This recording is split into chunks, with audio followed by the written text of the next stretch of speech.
l'identité juive. Alors, l'identité juive, qu'est-ce que c'est et d'où ça vient? Beaucoup de gens pensent savoir ce qu'est l'identité juive, beaucoup de gens savent ce qu'est l'identité juive, beaucoup de juifs ne savent pas parfois qu'ils sont juifs. Tiens, j'ai lu une histoire très intéressante que je raconterai peut-être à la fin, qui illustre un peu ce fait de savoir parfois on ne sait pas ce que c'est que l'identité juive et puis on découvre les choses. L'identité juive. Alors qu'est-ce que c'est l'identité juive? D'où vient le mot juif? Alors juif, ça vient de Yehudi. Yehudi en hébreu. Le mot juif se traduit par Yehudi en hébreu. Il faut revenir en fait pour comprendre ce que veut dire ce que c'est qu'un juif. Il faut revenir simplement à la définition du mot dans son origine profonde. Le mot juif, qu'est-ce que ça veut dire? En hébreu, ça veut dire Yehudi. Bon, jusque-là, on n'a pas très bien compris ce que ça veut dire. Mais de Yehudi, on peut essayer de déterminer qu'est-ce que veut dire le mot juif. Qu'est-ce que veut dire le mot juif exactement? Qu'est-ce que c'est qu'un juif? Yehudi, c'est quoi? Yehudi, en fait, c'est un dérivé d'un autre mot qui est Yehuda. Qu'est-ce que c'est que Yehuda? Alors, Yehuda peut s'interpréter de deux manières différentes. Il peut s'interpréter soit à travers le nom qu'il représente, c'est-à-dire un monsieur qui s'appelait Yehuda, soit à travers une région qui représente, qui est la région de Yehuda. Les deux sont les mêmes, en fait. Alors, on va voir après, on va voir. Alors, tout d'abord, en fait, la dimension de juif, de ce que c'est qu'un juif, en fait, elle peut se voir sur trois plans. C'est-à-dire qu'il y a donc le plan, on pourrait dire, un plan parental, comme on l'appellerait en France le droit du sang. C'est-à-dire qu'il y a un sang juif qui existe. On pourrait appeler aussi le droit du sol, c'est la même chose que ce qu'on appelait en France le droit du sol, pour ceux qui habitent en France, mais c'est pareil dans d'autres contrées, dans d'autres pays. Donc le droit du sol, parce que donc il y a cette région qui a donné son nom aux Juifs, et qui s'appelle la Yehuda, comme je disais tout à l'heure. Puis il y a une troisième définition qu'on va voir à la fin, qui est en fait une définition, on pourrait dire, législative, administrative, une définition administrative, qui va être la définition de la Torah. La Torah, dans une certaine mesure, ce n'est pas que de la religion, c'est aussi de l'administration. Dans la Torah, vous avez des règles qui vous dictent qu'il faut faire des certificats, qu'il faut faire des papiers. Il y a de la paperasserie à écrire quand on est juif, en fait. Il y a beaucoup de papiers à écrire. Le Sefer Torah, d'ailleurs, lui-même, est un immense rouleau, et il existe une mitzvah, une obligation juive, d'écrire un Sefer Torah. Donc on est dans un sujet qui ressemble beaucoup à de l'administratif, quoi. Alors on va voir quand même quel rapport il y a entre le mot juif et ces trois définitions. Alors donc je disais que juif se dit en hébreu Yehudi, et que Yehudi est un dérivé de Yehuda. Yehuda, en fait, à l'origine, on va essayer de faire l'histoire complète. J'espère que la vidéo va marcher comme il faut. Je ne sais pas combien il reste. Alors, donc, qu'est-ce que c'est que ce juif, ce Yehuda? Yehuda était en fait le fils de Jacob. Yehuda, en français, ça se dit Judas. Alors évidemment, quand on dit Judas, tout de suite, si on a une expérience avec des chrétiens, quand on habite en France, par exemple, on pense tout de suite à ce Judas qui a vendu Jésus. Forcément, tout le monde connaît celui-là. Il faut savoir qu'on ne parle pas de celui-là du tout. Quand on parle de Judas, Yehuda, fils de Jacob, c'est Jacob de l'époque presque 1500 ans avant Jésus, avant l'an 0. On est en moins 1500 là, dans ces eaux-là, à quelques années près. Et donc Yehuda, c'est le fils de Jacob, un des fils de Jacob. Et donc un Yehudi, c'est quoi? C'est une descendance de Yehuda. De Yehudi, vous avez Yehuda. Vous savez, les Romains, par exemple, il y avait, c'est un peu la même chose avec les noms propres. Si vous avez entendu parler de Flavius Joseph, il faisait partie de la famille des Flaviens. Il a été déclaré faisant partie de la famille des Flaviens. Les Flaviens, c'était Vespasien, un des empereurs romains. Et donc, le nom familial de cet empereur, c'était Flavius, quelque chose comme ça. Et donc, les Flaviens, ce sont des dérivés de tous les quelque part, donc ils sont tous affiliés à la même personne, au même personnage. C'est un petit peu cette idée-là, quand on dit Yehudi, c'est-à-dire que ce sont des gens qui sont affiliés à Yehuda. D'accord? Et donc les Yehudis, c'est quoi? Ce sont tous ces descendants au niveau de la famille de Yehuda. Hein. Alors Yehuda au début, il était... alors il y a eu 12 frères, hein. Il y avait 12 frères, les enfants de Jacob étaient au nombre de 12. Reuven, Shimon, Lévi, Yehuda, Issachar, Zevulun, Gad, Naphtali, Asher, etc. Bon, donc parmi eux, il y avait Yehuda. Et quand on parle d'un juif, en fait, et c'est pour ça que je parlais d'un droit du sang au début, c'est parce qu'en fait, c'est tout simplement une personne qui est de la famille, qui a du sang, issu de cet ancêtre d'origine. Hein, ils ont tous le même ancêtre, les juifs. Techniquement, hein, il y a 3 définitions. Donc, en tout cas, dans cette définition, entre guillemets, de droit du sang, comme ça, c'est-à-dire cette appartenance à une famille, Yehuda a donné naissance à des enfants, qui ont donné naissance à des enfants, etc., etc., et puis vous arrivez aux juifs. Les juifs sont tout simplement les descendants de Yehuda. Alors, c'est pas aussi simple, hein. Alors, un exemple de juif que vous connaissez, mais qui correspond à la même chose en fait. Quand si vous avez connu des Lévi, par exemple, quand on connaît la famille Lévi, parmi les frères de Yehuda, par exemple, vous aviez Lévi, il s'appelait comme ça, le tout premier des Lévi, c'était l'un des fils de Jacob aussi. Je répète, il y avait 12 fils, et parmi ces 12 fils, vous aviez donc Réhouven, Shimon, Lévi. Par exemple, les fils de Réhouven, ce sont des Réhouveni. Les fils de Shimon, des Shimoni. Les fils de Lévi, des Lévii. On appelle ça en français les Lévites. Mais c'est pas uniquement une famille, donc c'est pas uniquement une classe de personnes, hein, c'est véritablement une même famille. Et on pourrait dire que dans cette définition du sang, les Lévis ne sont pas vraiment juifs. Alors ils le sont, parce qu'il y a d'autres définitions qui accompagnent cette définition du sang. Mais techniquement, ils ont leur propre définition à eux, les Lévis. Ils sont les descendants de Monsieur Lévi, pour le coup, ils ont le même nom. Hein. Ils sont les descendants de Lévi, fils de Lévi, etc., etc. De Monsieur Lévi, le tout premier, qui était le fils de Jacob. Et les Juifs, les Yehudis, hein, ce sont tous les descendants de ce pareil. C'est-à-dire ils ont tous... Alors si on avait gardé tous le même nom de famille, imaginez combien il y a de Juifs dans le monde, 14 millions de Juifs, ils s'appellent tous bonjour, je m'appelle machin Yehudi, bidule Yehudi. Bon, alors on a effacé le mot Yehudi dans le nom de famille, puisque voilà, c'était trop courant, quoi. Et puis on a dit, bon, voilà, c'est la grande famille des Lévis, c'est le peuple des Yehudis, le peuple des Yehudis, c'est le peuple juif. Juif veut dire Yehudi, Yehudi, juif, c'est la même chose, en fait. Et donc c'est cette grande famille, cette grande affiliation à cette famille de Monsieur Yehuda, fils de Jacob. Alors, on va répondre à une question qui peut se poser tout de suite. C'est-à-dire que Lévi, par exemple, on a dit qu'il est juif aussi. Quand on connaît un Monsieur Cohen, un Monsieur Lévi, on sait qu'ils sont juifs. Et pourtant, on vient de dire dans la définition qu'il faut être descendant de Yehuda pour être juif. Or, les Lévis ne sont pas descendants de Yehuda. Parce qu'ils s'appellent Lévi, on sait de manière claire et nette, hein, ça a été même démontré, je crois, par la génétique, qu'ils ont leur propre, leur propre réseau familial, quoi. Ils sont issus de la même famille, quoi. Et les Lévis, mais bon, malgré tout, les Lévis sont juifs. Donc on va devoir expliquer cette deuxième définition, car la première ne suffit pas. Elle est vraie, elle est réelle, pour un bon 70%, 80% de tous les juifs qui existent dans le monde. Mais sur cette définition-là, évidemment, il y a des petits arrangements à faire.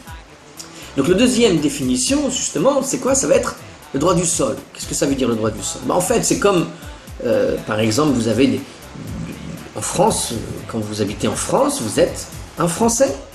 Donc lorsque vous habitez en France et que vous êtes français, vous avez c'est-à-dire que le mot français est un dérivé du mot France, ou bien Paris, par exemple. Si vous habitez Paris, vous êtes parisien. Vous habitez Marseille, vous êtes marseillais.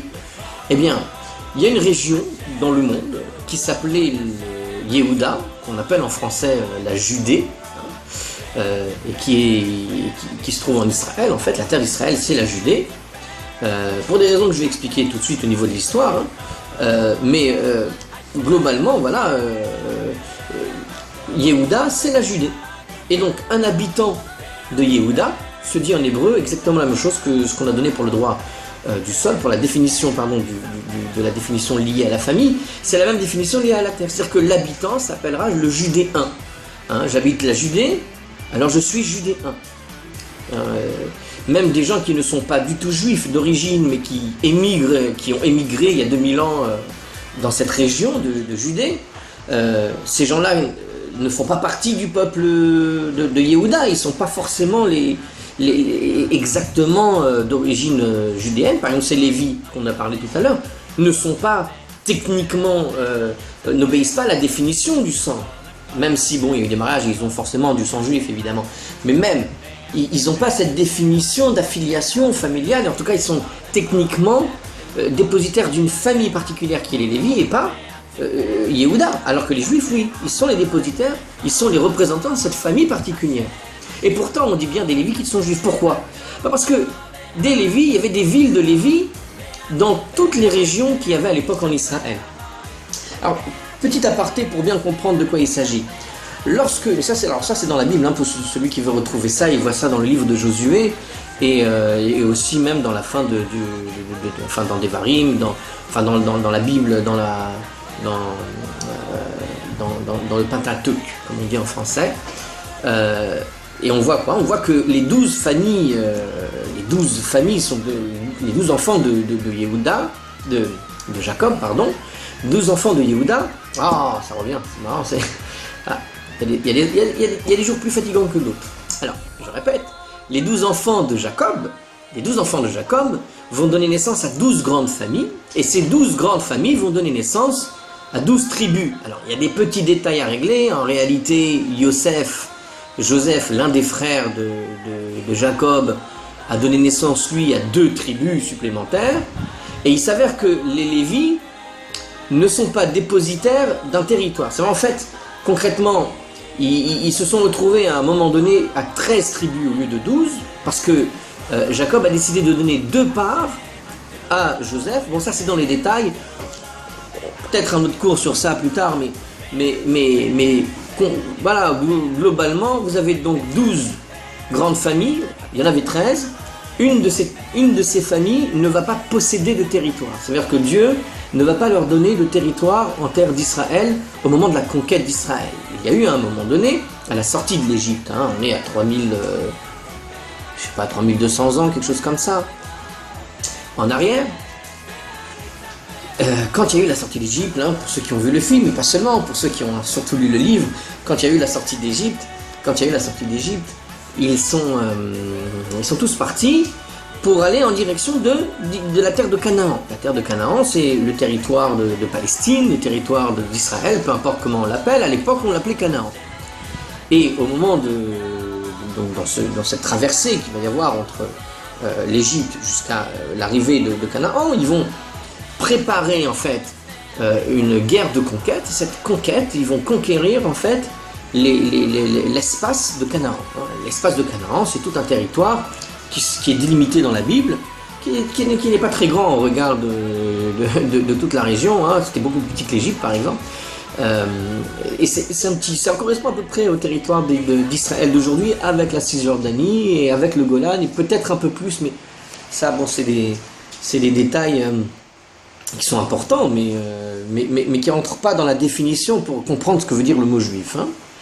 Donc en tout cas, quand ils sont arrivés, les 12 familles s'étant multipliées de manière considérable, parce qu'on ne peut plus appeler ça des familles, on appelait ça des tribus, hein, on appelait ça 12 peuples carrément. Chaque famille était devenue une sorte de peuple à part entière. Et chaque peuplade, hein, bon alors c'est tout le peuple d'Israël, mais qui correspond à 12 peuples différents.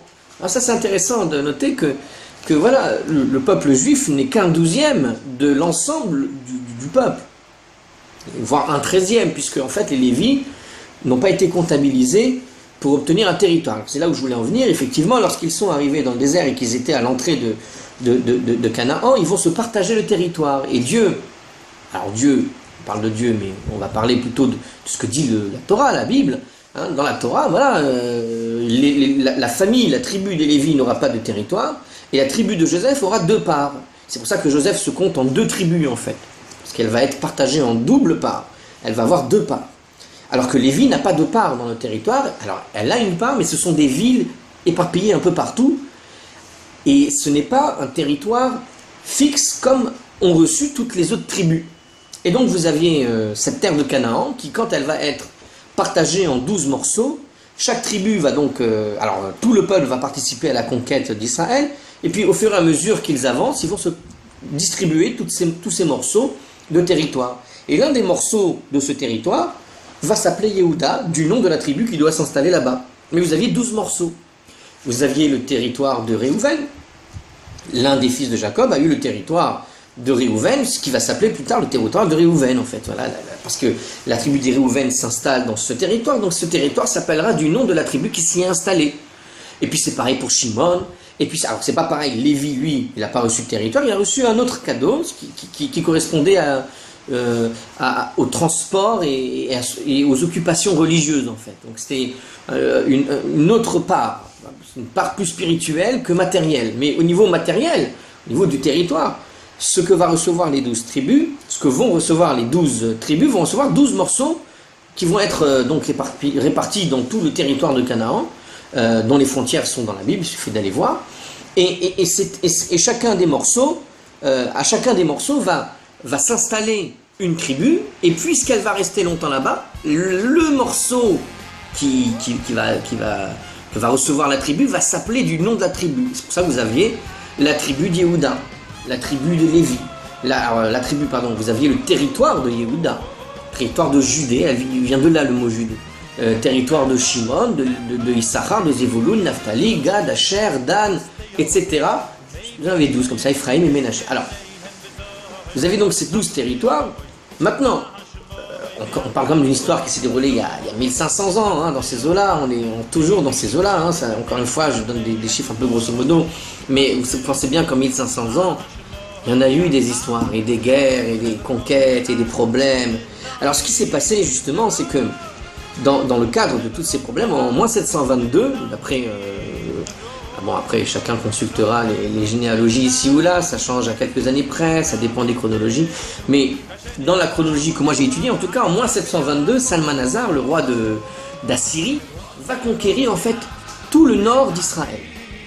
Et d'une certaine manière, va déporter 10 tribus sur 12. C'est-à-dire qu'en fait, lorsqu'il va faire cette conquête en moins 722, donc 400 ans comme ça, environ 400-500 ans après la venue de tout Israël qui se sont partagés tous ces territoires en petits morceaux ici et là, il va y avoir une guerre particulièrement terrible pour les tribus du Nord, les tribus qu'on a appelées les tribus du Nord, les 10 tribus, ce qu'on appelle les 10 tribus d'ailleurs.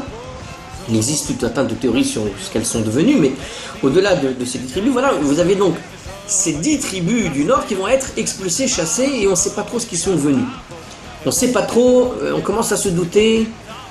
Il y a des surprises à venir parce qu'il y en a qui commencent à prendre conscience de ça. J'ai donné quelques indices, mais c'est plus que des indices, c'est des études très sérieuses. C'est assez troublant d'ailleurs de voir que certaines choses, mais concrètement, comme je disais, hein, le peuple juif ne correspond qu'à un douzième de lui-même. Alors c'est pas tout à fait vrai un douzième, c'est plus un sixième. Je veux dire pourquoi ?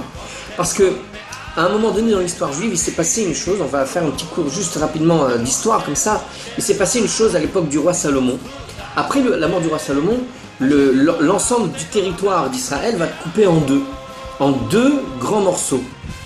Ces deux grands morceaux, ça va être la tribu des Yehuda, d'accord, qui va réunir autour de lui la tribu de Benjamin, une partie de la tribu de Benjamin.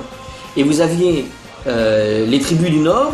Alors, la tribu de Yehuda, c'était en fait le descendant de Salomon qui va garder la royauté.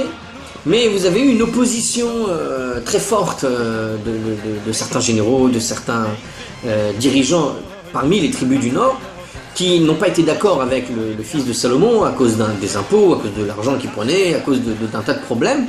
Et donc, qui n'était pas un très bon roi au regard de ceux qui habitaient dans le Nord. Et donc il va y avoir une scission et une nouvelle royauté va naître qui va réunir autour de lui. Lui, il va réunir 10 tribus sur les 12. Et c'est pour ça qu'on a appelé ça dans l'histoire juive le royaume d'Israël au nord et puis le royaume de Juda au sud. Pourquoi le royaume de Juda ?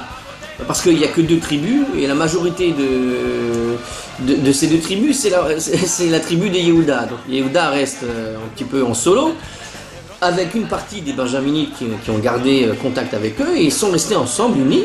Mais les tribus du Nord ont dit, bon, nous, on s'arrête, on va faire notre propre royaume, et c'est comme ça ils se sont fait leur propre royaume, avec une autre dynastie. Et donc une dynastie d'une autre tribu. Et donc on a appelé ça donc le royaume du Nord, ou le royaume d'Israël, parce que c'est la majorité des tribus qui l'emportent, hein. Ils étaient 10 sur les 12, donc c'est eux qui représentaient le royaume d'Israël, alors que ceux du sud, c'est le royaume de Juda. Et donc, schématiquement, vous aviez donc, au niveau du nom des territoires, vous aviez le territoire du royaume de Judée au sud, puis le territoire du royaume d'Israël au nord. Mais ça ne s'arrête pas là dans l'histoire, en fait. À un moment donné, le royaume du nord a été bouffé par l'empire assyrien, le royaume du sud résiste, mais manque de peau, 200 ans après environ, en 1586, la Babylonie arrive à conquérir cette partie qui avait résisté pendant des années au nord, aux autres invasions, et finalement, même la Judée, le royaume de Judée va être déporté. Et justement, ceux qui font partie de ce royaume de Judée sont appelés comment? Des Judéens. Donc les Juifs ne sont pas seulement les descendants de Yehuda. On peut trouver donc dedans, comme on a dit, des Lévis. Pourquoi? Parce que les Lévis habitaient le territoire de Judée. Mais pas seulement. On trouve aussi les Benyaminites, les Benjaminites. Benjamin est l'un des fils aussi de Jacob. Et puisqu'ils habitaient avec la tribu de Juda dans le royaume de Judée, les oppresseurs, ceux qui ont déporté tous les habitants de la région de Judée à l'époque ne se sont pas cassés la tête. Ils ont dit, bon, tout ça c'est des Judéens, c'est des habitants de Judée. Ils ne se sont pas dit, ah, ça c'est Benjaminite, attention, il faut faire attention. Ça c'est Benjaminite, et puis ça c'est Judéen, puis ça c'est Lévi. Non, ils ne se sont pas cassés la tête, ils ont dit, tout ça c'est des Judéens, c'est les habitants de Judée. Puisque c'est la région qu'ils habitaient. Puis plus tard, parce que ça ne s'arrête pas là, puis plus tard, 70 ans après, finalement les Juifs reviennent. Les habitants de Judée reviennent. Et ils ne reviennent pas tout seuls. Il y avait même, dans certains textes, on raconte qu'ils sont allés piocher des éléments de toutes les tribus qui sont revenus en fait en Judée. Il y a des études qui disent ça. Pas la grande partie. Seul le royaume de Juda est revenu en réalité. Tous les Judéens sont revenus, mais ils ont réussi à faire venir, certains habitants des autres tribus sont réussi à venir. Et ces autres habitants des autres tribus, quand elles sont venues habiter en Judée, cette région-là n'était plus appelée la région d'Israël, probablement pour ne pas oublier que les tribus du Nord avaient disparu et que c'est leur place aussi. On ne va pas se tromper. Donc on a gardé le nom de Judée, et tous les habitants, tous ceux qui sont venus habiter dans cette région-là, même ceux du Nord de l'époque, mais ils n'étaient pas en grand nombre, ce n'était que quelques éléments, sont venus habiter dans cette région. Pour ceux qui sont venus habiter, et eux aussi on les appelait les Judéens, puisque la région avait pris le nom global, cette fois-ci, aussi bien le nord que le sud, de Judée. Vous savez, le nord-nord s'appelait encore la Samarie, et c'est pour ça qu'on connaît le nom de Samaritain. Le bon Samaritain, c'est un habitant de la Samarie. Bon, est-ce que ce Samaritain était juif? Peut-être. C'est-à-dire que quand les Juifs sont arrivés, que le royaume du Nord n'était plus là, ils se sont installés un peu dans tout le territoire. Donc ils étaient juifs aussi en vérité. Et de toute façon, si on regarde le texte romain, si on fait un petit détour vers l'histoire romaine, on se rend compte dans l'histoire 5 de Tacite, pour ceux qui veulent aller chercher, l'histoire 5 de Tacite raconte comment est-ce que les Romains, sous la houlette de Vespasien et Titus, vont conquérir la Judée. Mais ce qui est intéressant ici, ce n'est pas la conquête, ce n'est pas de cette histoire que je veux parler. Ce que je veux parler ici, c'est plus la manière de nommer les choses. Comment la région était nommée par les Romains vers l'an 70? Elle va être appelée la Judée par les Romains. Et c'est vérifiable, comme je le disais, vous lisez, vous regardez, vous allez voir. C'est écrit en toutes lettres, en lettres romaines, c'est moins dur que l'hébreu. C'est écrit, voilà, ça s'appelle la Judée. Et pas autre chose à cette époque-là. Les Romains vont changer plus tard le nom de la Judée pour Palestine, et c'est de là d'ailleurs que vient le mot Palestine. Mais en attendant, à l'époque, tous ces habitants qui étaient là-bas, et qui ont fini par faire la guerre avec les Romains, quand les Romains ont fait cette guerre, les textes romains sont clairs. Quand ils nomment le juif, ils nomment en fait les habitants de Judée. Juif ne veut pas dire autre chose qu'habitant de Judée pour les Romains. Et en fait, même dans certains textes juifs, qui datent d'une période où les Juifs ont été exilés, ont été sortis de la terre de Judée, lorsque même on parle de ces Juifs, les Juifs sont nommés Juifs en référence, en réalité, à la région de Judée. C'est-à-dire qu'ils sont nommés en tant que Judéens, en tant qu'habitants la planète Judée. donc voilà. Alors, petit réglage. Bon. Donc, quand les Romains vont faire cette définition-là, en fait, pour nous, qu'est-ce que ça nous apprend? Pour savoir ce qu'est un juif. Il faut bien comprendre donc qu'un juif se définit donc, je fais un petit résumé de ce qui a été dit, sur deux plans, clairs et nets. Puisque le mot Yehudi vient de Yehuda, que Yehuda désigne deux choses. Il désigne cette famille et il désigne aussi les habitants de la région, même si ce n'est pas forcément de cette famille. Et je vais même vous dire une chose importante. Il y avait même des gens qui n'étaient pas juifs du tout, qui n'ont pas du tout un rapport avec le mot juif en tant que famille juive, qui habitaient la région de Judée. Et ben, même ceux-là étaient considérés comme des Judéens pour des étrangers, pour des gens qui venaient de l'extérieur, pour des Romains qui viennent conquérir la région. Pas de, voilà, c'est pas très différent. C'est des Judéens, tout ça c'est des Judéens. Et les originaires de la Judée, et ceux qui sont originaires du peuple juif, et ceux qui sont nés là-bas, dans cette région, sont des Judéens. C'est des Judéens. Donc deux définitions.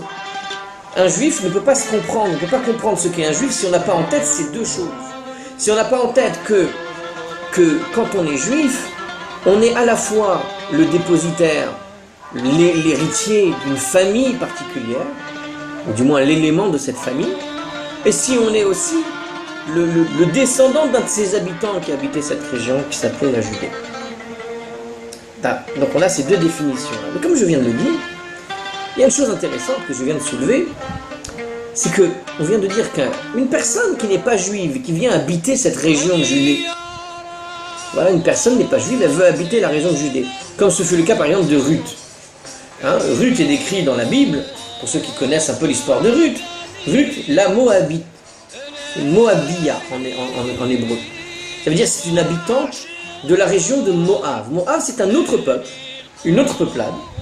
D'ailleurs, vous aviez deux peuplades là-bas, Ammon et Moab. Et comment s'appelle une des grandes villes de Jordanie, la capitale? Elle s'appelle Amman.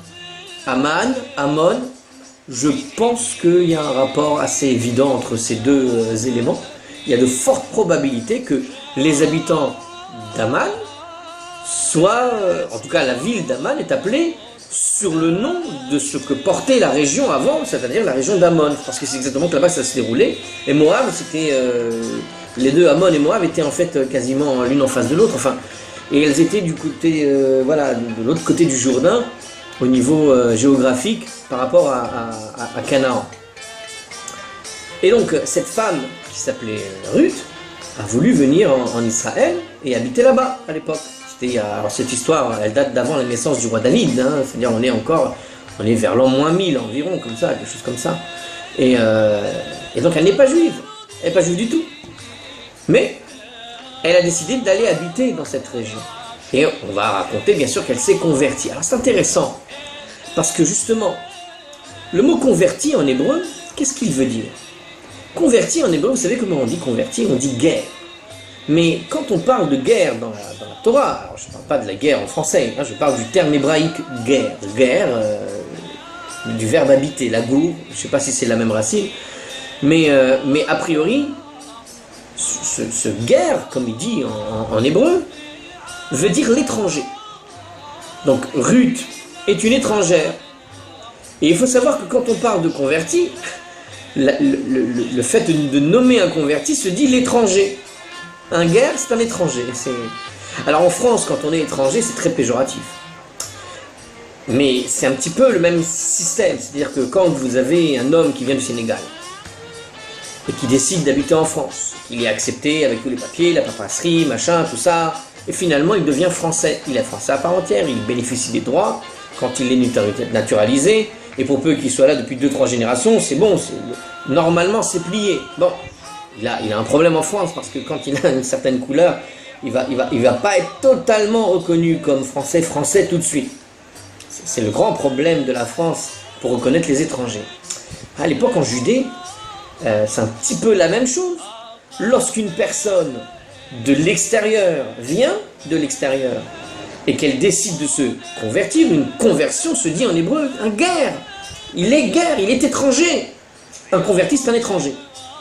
Mais il n'est étranger que pour lui. C'est-à-dire que si demain il a des enfants, cet étranger, les enfants, on ne peut pas les appeler guerre, ils ne sont pas étrangers. Ils ont le statut de juif à part entière, dans la Torah. La Torah parle de l'étranger, et elle défend des droits sur l'étranger qui sont extrêmes au regard de ce qu'on peut voir ailleurs dans d'autres pays. Extrêmes parce que lorsqu'un guerre a ses propres enfants qui vont naître dans le pays, ces enfants-là ne peuvent plus être appelés étrangers. Parce que quand tu vas naître dans le pays, tu ne viens pas d'ailleurs. Tu es né ici. Évidemment, à une condition, ça ne suffit pas d'être né dans le territoire du voisin. Il faut aussi que celui qui a fait l'effort de venir habiter dans la région se soumette à la loi de la région. Et on s'approche doucement de la troisième définition de ce que c'est qu'un juif. Et oui, et c'est ce que je disais quand je parlais d'administration. C'est-à-dire que pour pouvoir être étranger dans un pays, il faut accepter la loi du pays. Donc vous avez une loi dans un pays qui s'appelait la Judée, habitée par des habitants qui sont des Judéens, c'est-à-dire des gens qui ont une grande famille qui date depuis Jacob. Et voilà qu'un étranger veut habiter dans cette région-là. Alors, il n'y a pas de problème, il peut être étranger dans la région. Mais quand tu es étranger, tu as plusieurs types d'étrangers. Tu as l'étranger qui vient résider de manière définitive. Il a dit, moi j'ai fini avec toutes ces cultures que j'avais avant, je ne peux pas supporter. Moi j'ai kiffé Israël, j'ai kiffé la Judée, je veux habiter avec les Judéens. Est-ce qu'il peut devenir Judéen? Il ne peut pas devenir Judéen. C'est parce qu'il est étranger, il va pas transformer sa couleur, il est comme ça. Mais, et c'est là la force de la Torah, de la loi juive en tout cas, comment elle présente la chose. Elle dit, si jamais vous avez un étranger qui habite avec vous, cet étranger doit être considéré comme un juif à part entière. Mais il a un statut d'étranger, à son niveau-là. Et demain, l'enfant qui va naître, dès qu'il va y avoir un enfant, celui-là, il n'est pas étranger puisqu'il est né ici. Vous voyez ce que je veux dire? Alors, il y a un autre type d'étranger dans la Bible, il s'appelle le touriste, c'est quasiment pareil. Celui-là, il vient, il s'en va, il n'y a pas de raison de lui donner un droit particulier en tant que touriste. Il a quelques droits, mais il n'a pas tous les droits comme peut l'avoir l'étranger, celui qu'on nomme guerre. Parce que guerre veut dire l'habitant en fait. Encore une fois, la gour en hébreu, c'est celui qui va résider, qui va habiter. Donc puisque lui, il va habiter... Alors je ne sais pas si c'est ça la racine, j'ai peur de me tromper, mais on pourrait très bien l'accorder, l'accrocher à cette racine-là. Donc l'étranger... Déjà, le simple fait de l'appeler étranger n'est pas une bonne traduction dans la Torah, dans le français d'aujourd'hui, car c'est pas vraiment un étranger. Mais il est qualifié d'étranger. Mais pourquoi est-ce qu'il s'appelle guerre? Parce que c'est quelqu'un de l'extérieur qui vient habiter. C'est celui qui désire habiter avec les Juifs. Et celui-là, alors il a des conditions, bien sûr, pour être accepté. On ne peut pas accepter une personne qui viendrait avec des idées particulières qui consisteraient par exemple, je sais pas moi, écoutez, votre religion, on va la changer, on va y mettre une autre. Moi j'ai une religion, je viens d'un autre pays, s'il vous plaît faites comme moi. Donc le bonhomme il viendrait habiter dans un pays, chez les Juifs par exemple, comme ça, chez la Judée, et il dit bon les Juifs, vous n'êtes pas chez vous, faut changer. Alors ça, c'est pas, évidemment, c'est pas pensable. C'est comme quelqu'un qui dirait j'ai allé habiter aux États-Unis et j'ai la loi française avec moi. Imaginez un bon petit Français qui décide d'aller habiter chez les bons petits Américains et qui dit et qui décrète, voilà, bon, écoutez, dans le droit français, par exemple, je sais pas moi, qu'est-ce qu'il y a dans le droit français qui se passe chez les Américains, à part le fromage et le vin. Dans le droit français, quand t'es policier, t'as le droit de te bourrer la gueule jusqu'à 4h du matin et d'avoir une arme. Bon, aux États-Unis, t'as pas le droit. Bon, j'exagère parce que c'est pas vrai, les policiers français sont très sérieux et rigoureux. Mais, voilà une chose intéressante. Dans la rigueur, il y a des choses intéressantes à analyser là. Mais bon, je plaisante avec ça.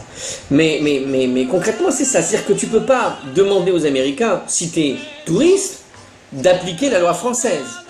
Alors quand tu es touriste, tu peux leur demander la loi française. Mais quand tu viens habiter, que tu obtiens ta green card et que tu deviens américain, tu n'es plus soumis à cette loi française. Tu as double nationalité, mais quelqu'un qui décide d'en finir avec son ancienne nationalité, il vient habiter dans une nouvelle région avec sa nouvelle nationalité, il ne peut plus dire, bah écoutez, moi je veux mes lois. Il ne peut plus faire ça. Il a ses propres coutumes, il a peut-être sa propre loi au sein de sa famille, il peut la garder, ça, il n'y a pas de problème. On appelle ça une certaine liberté religieuse, justement. Mais il ne peut pas dire aux autres, vous devez appliquer ma loi, celle qui vient d'ailleurs. Les gens vont le regarder, vont dire, écoutez mon petit bonhomme, tu veux vraiment être un Américain? Alors si tu veux être un Américain, tu signes un papier qui te dit, voilà, cette loi que tu vas signer maintenant devant moi, tu vas me promettre d'obéir à tout ce qui est écrit dans cette loi. Et c'est seulement cette loi-là qui deviendra ta loi. Si c'est pas celle-là ta loi, retourne, si tu as besoin de ta loi, celle que tu kiffes, qui vient de ton pays extérieur, alors retourne dans ton pays extérieur, comme ça tu kifferas ta loi. Mais si tu dois obéir à ma loi, moi aux États-Unis, eh ben il y a ça à faire, faut fêter Independence Day, c'est pas le 14 juillet, Independence Day c'est le 4 juillet, voilà. Il faut pas demander à l'État de fêter ça, c'est pas une fête d'État. Ça peut être une fête personnelle, tu peux faire ça avec tes amis français, vous faites ça ensemble, vous trinquez pour la libération de la France, parce que vous avez ce souvenir profond en vous, mais vous ne pouvez pas exiger des États-Unis, des Américains, qu'ils fassent le 14 juillet, c'est pas possible. C'est un petit peu cette idée-là. Et bien c'est la même idée avec l'idée de cet étranger guerre, dans le terme judaïque des choses, qui vient habiter en Judée. Il est obligé de signer une espèce de papier qui montre qu'il est attaché à la loi des Juifs. Et celui-là, quand il vient s'attacher à la loi des Juifs, on lui demande, ah oui, mais attends, tu sais, les Juifs, il y a des choses majeures qu'on ne peut pas accepter, comme l'idolâtrie, par exemple, à l'époque. Donc à l'époque, l'idolâtrie n'étant pas acceptable, celui qui voulait venir avec de l'idolâtrie, dit, non, moi j'ai envie de j'aime bien l'idolâtrie. Ah, je sais pas quoi. Ah, c'est pas possible, on ne peut pas accepter. On peut pas accepter. Par contre, si tu acceptes toutes les lois qui sont les lois de ce pays, toutes les lois de ce pays, et que tu me promettes que tu vas faire toutes les lois de ce pays, tu peux devenir un habitant ici. Et toi qui es étranger, par ton statut, puisque tu n'es pas né ici, tu n'es pas d'ici, on le voit bien, tu n'as pas forcément la même couleur, on voit bien que tu n'es pas de là. Eh bien, à partir du moment où tu signes ce papier, que tu acquiesces avec toutes les lois de la Torah, et puis justement, cette loi dont on parle, c'est la Torah, justement. Hein, c'est assez amusant d'ailleurs, hein. Depuis tout à l'heure, je n'ai pas parlé de Dieu. Je ne parle que d'administratif. Et dans ce cadre administratif, justement, à partir du moment où cette personne-là, elle vient, elle acquiesce et elle donne sa parole, mais pas une parole en l'air, les gens ne savent plus donner leur parole. Mais pourtant, c'est ça ce qu'on demande à un converti d'une certaine manière. On lui demande de donner sa parole que lorsqu'il va résider parmi les Juifs, sa loi, ça devient celle de la Torah, la principale en tout cas. En tout cas, il est d'accord pour toutes les obligations qu'un Juif a, qui sont écrites dans ce texte de loi qui est la Torah, eh bien, il doit acquiescer, il doit être en accord complet avec tout ce qui est écrit dedans. Et c'est ce qu'on lui demande. Et à partir du moment où il fait ça, on n'a plus le droit, par exemple dans une des lois juives, tu n'as pas le droit de rappeler à cet étranger qu'il est étranger. Tu n'as pas le droit de lui dire, toi tu es étranger, toi, mais tu fais pas bien Shabbat, tu pourras jamais faire bien, tu n'es pas né dedans. Quelqu'un qui fait ça, il est considéré comme un impie aux yeux des autres juifs. Un juif n'a pas le droit de parler comme ça à un non-juif, parce qu'il n'est pas né, il n'est pas de chez nous, il n'a pas la même couleur, peut-être.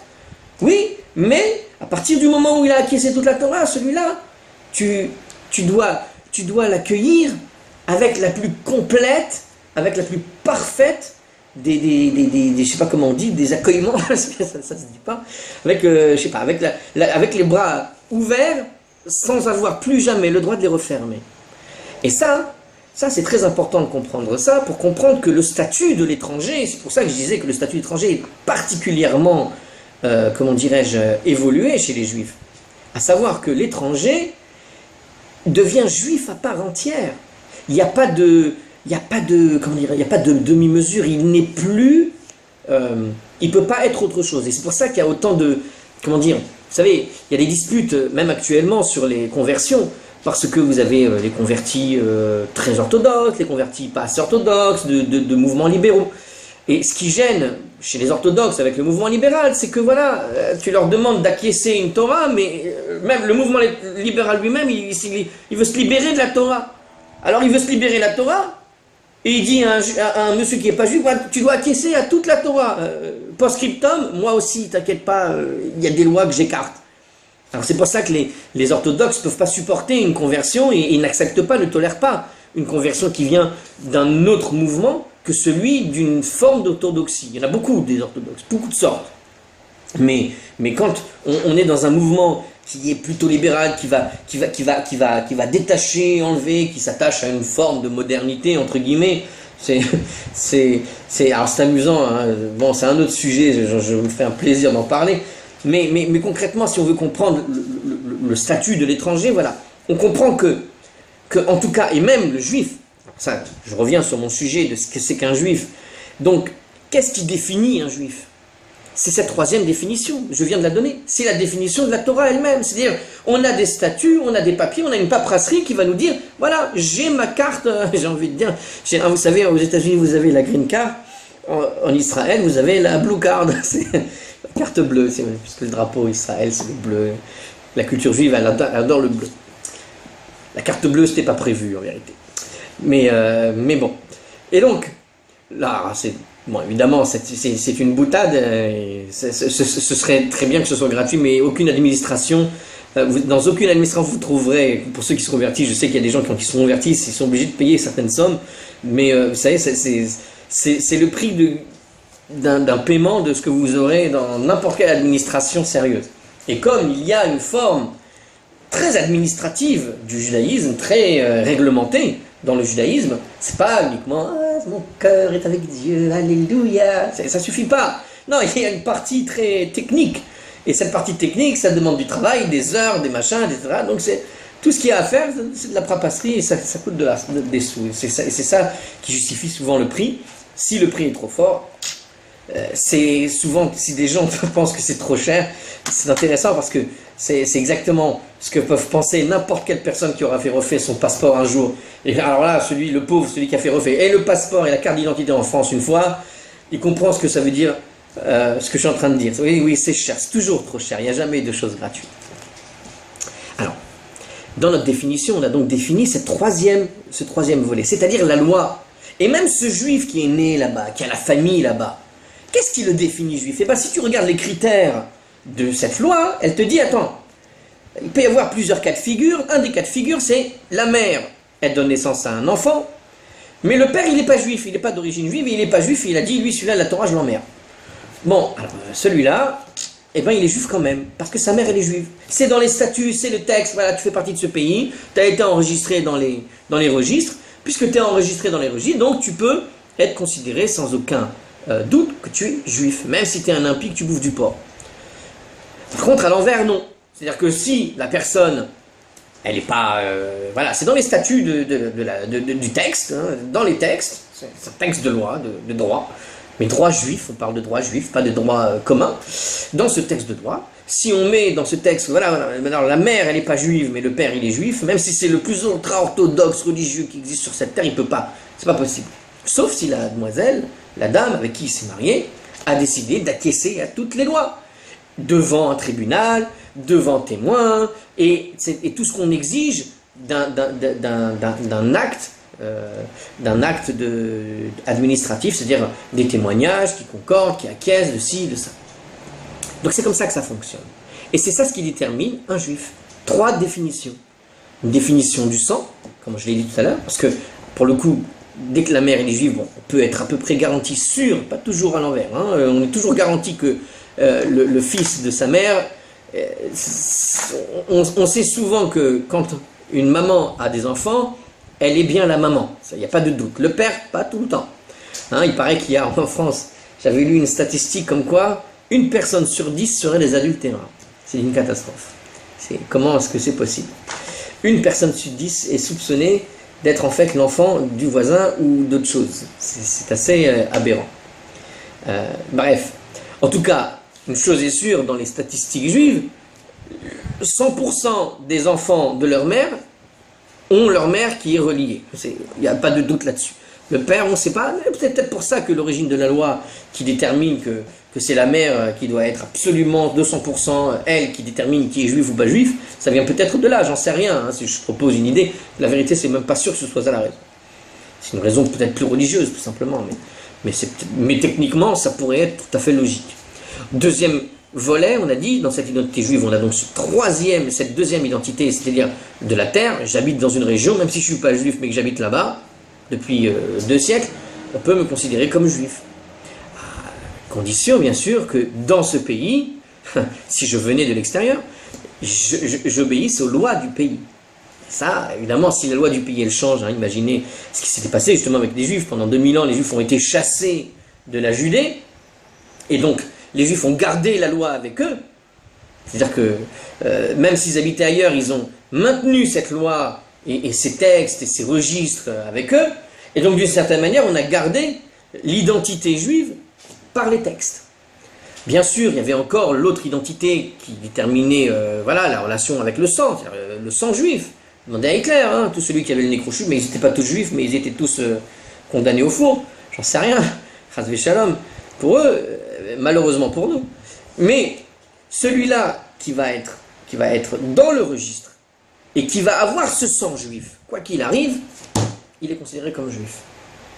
Même si son grand-père n'était pas juif au début, encore une fois, les lois qui déterminent les lois sur les étrangers au sein du peuple juif, quand quelqu'un est étranger, c'est intéressant, souvent on critique les juifs à propos des mariages mixtes. Et on dit, même si les juifs, il n'y a pas de mariage mixte. Comment il n'y a pas de mariage? Bien sûr qu'il y a des mariages mixtes. Il y a toujours eu des mariages mixtes chez les juifs. La preuve. Quand une personne est étrangère, elle se convertit. Mais encore une fois, l'étranger est lié au sang. Il est étranger au peuple juif. Parce qu'il n'est pas né dans la famille, au sein de la tribu. Et il n'habitait pas cette région il y a 2000 ans, celui-là. Et pourtant, il se marie. Et vous savez que quand il se marie chez les juifs, il est continué d'appeler l'étranger. On n'a pas le droit de lui rappeler, mais sur son statut, il se marie en tant qu'étranger avec cette personne-là. Et le mariage est signé par les rabbins devant la loi de Moïse et avec la ketouba, avec tout ce qui est nécessaire pour un beau mariage, et avec la fête et tout le monde danse, il n'y a aucun problème. Et celui qui vient lui faire une remarque sur son origine non juive, celui-là, la Torah le condamne. La loi juive condamne une personne qui viendra lui faire la moindre remarque. Donc, on pousse, au contraire, le mariage mixte existe complètement dans le judaïsme. Mais il a été codifié, pas n'importe comment. C'est aussi simple que ça. Tiens. Mariage mixte, pas n'importe comment. C'est mariage mixte à condition que la personne, quand elle se marie, qu'elle dit oui au mariage, au marié, elle dit, vous savez, dans le mariage juif, vous savez ce qu'on dit au moment du mariage juif, on dit, je me marie selon la loi de Moïse et d'Israël. Bon, imaginez 2 personnes, une, elle n'a rien à foutre de la loi juive, et l'autre, c'est un juif. Donc lui, il est obligé de se marier selon la loi de Moïse et d'Israël. Et ils veulent absolument aller à la synagogue tous les deux, et voilà qu'ils arrivent à la synagogue, et les deux vont prêter serment. Je me marie devant la loi de Moïse et d'Israël. Post-scriptum, donc je m'en fous. C'est un petit peu ça, quoi. Donc c'est ça qui n'est pas acceptable quand une conversion se fait, si la conversion n'est pas sincère, s'il n'y a pas une volonté d'acquiescer à cette loi. Mais à partir du moment où tu acquiesces, tu dis oui, je suis d'accord avec cette loi, alors tu peux dire je me marie selon cette loi-là pour laquelle je suis d'accord.